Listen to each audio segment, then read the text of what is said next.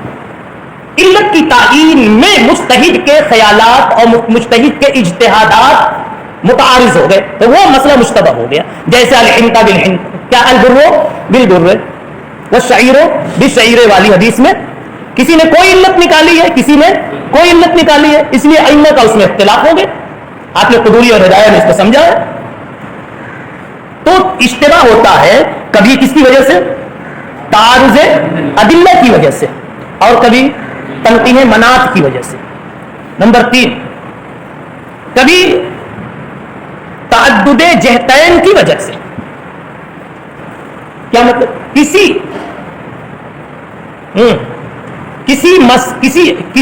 مضمون کی، کسی حکم شرعی کی متعدد جہتیں ہوتی، ایک جہت سے وہ چیز حلال ہوتی ہے، دوسری جہت سے وہی چیز حرام ہوتی. جیسے کبھی وہ کہہ دیا جائے عورت کا قبر پہ جانا حرام ہے، اور کبھی یہ کہہ دیا جائے حلال ہے، جائز ہے. اب سامع کو اشتباہ ہو گیا، نہیں سمجھے؟ یا اگر ایسی باتیں حدیث میں ہیں تو مجتہد کو شبہ ہو گیا کہ بھائی حلال کہا جائے کہ حرام کہا جائے. ایسے بہت سے مسائل ہیں، خود قبر کا مسئلہ عورتوں کے لیے بھی ایسا ہے. تو اب من وجہ وہ حلال ہے، من وجہ وہ حرام ہے، تو تعدد جہتین کی وجہ سے مسئلہ کیا ہو گیا؟ مشتبہ ہو گیا. تعدد جہتین کا مطلب سمجھ میں آیا؟ سمجھ میں تو آ گئے جی. تعدد جہتین کی وجہ سے اب مجتہد اب وہ سوچتا ہے کہ عورت کے لیے زیارت قبور کو جائز کہا جائے یا ناجائز، یا مکروہ، یا مکروہ کہیں تو کیا کہیں. نمبر 3، ان حلال شبہہ کی وجہ سے، بلکہ یوں کہہ لو نا، ہاں، دخول شبہہ کی وجہ سے، سمجھا؟ بربنائے احتیاط ہو جاتا ہے مسئلہ کبھی کبھی مشتبہ. شبہہ کیا چیز؟ کہ احتیاط کی بنیاد پر ایک حکم لگایا جاتا ہے، اور پھر کبھی احتیاط کا خیال نہ کر کے نقص مسئلہ کو دیکھ کر کے اسی سے متعلق دوسرا حکم لگایا جاتا ہے. آئیے میں بتاتا ہوں اس کی مثال. دیکھیے، ایک صحابی ہے عقبہ ابن حارث، انہوں نے شادی کی ایک خاتون سے. بخاری شریف جلد ثانی میں بدر کے بیان میں یہ روایت آ چکی. ایک خاتون سے شادی کی، اتنے میں فجاءت امرأۃ عجوزہ، ایک بڑھیا آ گئی اور آ کر کے اس نے ساری خوشیاں بتر بتر کر دی. اس نے کیا کہہ دیا؟ یاد ہے نا آپ کو؟ کیا کہا کہ میں نے اے عقبہ تجھ کو اور تو نے جس سے شادی کی ہے اس کو قد ارضعتکما، دونوں کو میں نے دودھ پلایا. کیسے شادی کر لی تھی نے؟ تو عقبہ تو کہتے ہیں مجھے تو یاد نہیں ہے. مجھے تو یہ بھی ایک عجیب بات ہے. ارے یاد ہی کس کو ہے؟ یہ اتنے بیٹھے ہیں 300، کسی کو یاد ہے کہ میں نے ماں کا دودھ پیا ہے؟ کسی کو یاد نہیں. تو انہوں نے بھی ایک عجیب بات کہی.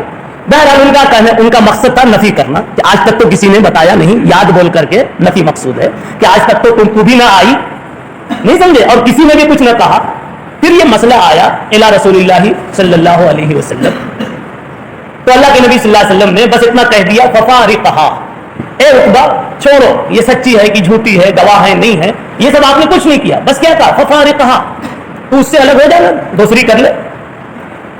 یہاں پر اب مجتہد کو کیا ہو جائے گا؟ تھوڑا شبہ ہو جائے گا کہ یار صرف عورت پلانے والی کے دعوے سے بھی کیا ایسا رضاعت ایسی ثابت ہو سکتی ہے کیا، اور حرمت ثابت ہو سکتی ہے کیا؟ جبکہ شہادت کا نصاب، مدعا پر شہادت چاہیے، اور شہادت کا نصاب رجلان اور رجل وامرأتان ہے، اور یہاں کچھ بھی نہیں ہے. پھر کیسے فیصلہ ہو گیا؟ رضاعت کے ثبوت کا فیصلہ سمجھا کیسے ہو گیا؟ تو ایسی دو متعارض روایتیں جب آئیں گی دو طرح کی تو شبہہ پیدا ہو جاتا ہے. تو میں شبہے کی وجوہات بتا رہا ہوں. اب اتنے پر اکتفا کرتے ہوئے یہ بات کہی جاتی ہے کہ کسی مسئلے کے مشتبہ ہونے کی بنیادیں الگ الگ ہیں. 4-5 وجہ کیا وجہ بتائی؟ 4-5 وجہ آپ کے سامنے بتائی گئی. ایک اور وجہ بتاتا ہوں. کبھی کسی کی غلط فہمی سبب بنتی ہے اور مسئلہ مشتبہ ہو جاتا ہے, آدمی سمجھ نہیں پاتا, غلط فہمی ہو جاتی ہے تو مسئلہ کیا ہو جاتا ہے, مشتبہ.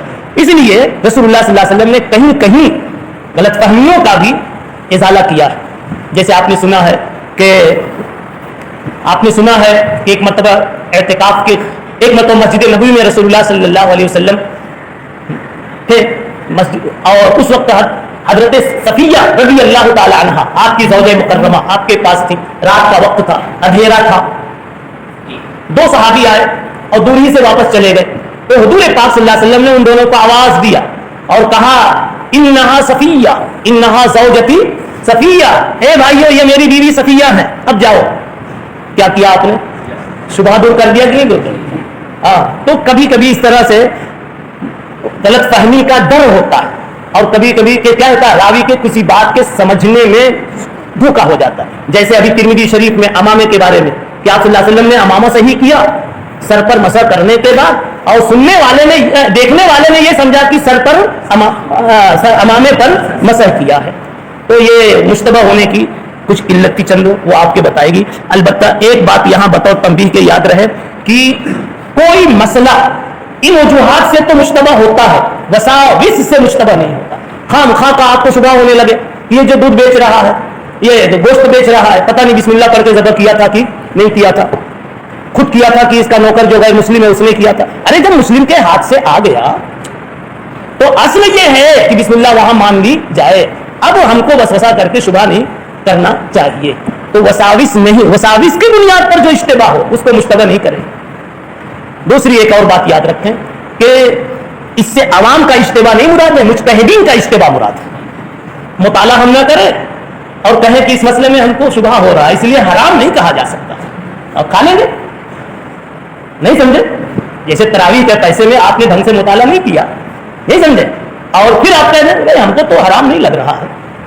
یا یوں کہ دوسرا کھڑا ہو جاتا ہے بھائی میں نے تو ڈھنگ سے مطالعہ اس نے بھی نہیں کیا, تھوڑا بہت سن لیا, اور کیا کہتا ہے مجھے تو حرام ہی لگ رہا ہے. نہ تیرا اعتبار نہ اس کا اعتبار, اعتبار مجتہد کا ہے. مجتہد کے اجتہاد میں شبہ ہو وہ مسئلہ مشتبہ ہوتا ہے. قلت مطالعہ کی بنیاد پر جو ہو وہ مشتبہ نہیں ہوتا ہے. آگے اس میں یوں بتایا گیا, رسول اللہ صلی اللہ علیہ وسلم فرماتے ہیں کہ سنو مشتبہات کے قریب مت جانا, اس سے بچ بچ کے رہنا, ورنہ ایک مثال سے سمجھایا چراگاہ کے قریب جو آدمی اپنے جانور کو چراتا ہے تو اپنی بکریوں کو کتنا بھی بچا کے رکھے لیکن بکری کبھی نہ کبھی ادھر منہ ڈال دیتی ہے. ایسی نفس تمہارا مثل جانور کے ہے اور تم اس کے لیے مثل چرواہے کے ہے. اپنے نفس کو مشتبہات کے قریب رکھو گے تو نفس کبھی ادھر منہ ڈال دے گا, یعنی کہ حرام کی طرف.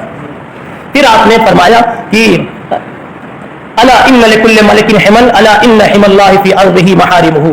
ہر بادشاہ کی ایک چراگاہ ہوتی ہے, وہاں کسی کو آنے نہیں دیتا, اس کی حدود ہوتی ہیں. اللہ کی چراگاہ روئے زمین میں اس کی حرام کردہ چیزیں ہیں, اس لیے اللہ بھی اپنی حرام کردہ چیزوں میں کسی کو آنے دینا نہیں چاہتا. شراب کے پاس جانے کا نہیں, غیر منقوعہ کے پاس جانے کا نہیں سمجھا, اسراف اور فضول خرچی کے پاس جانے کا نہیں. یہ ہے اللہ کی چراگاہ, منہیات شرعیہ.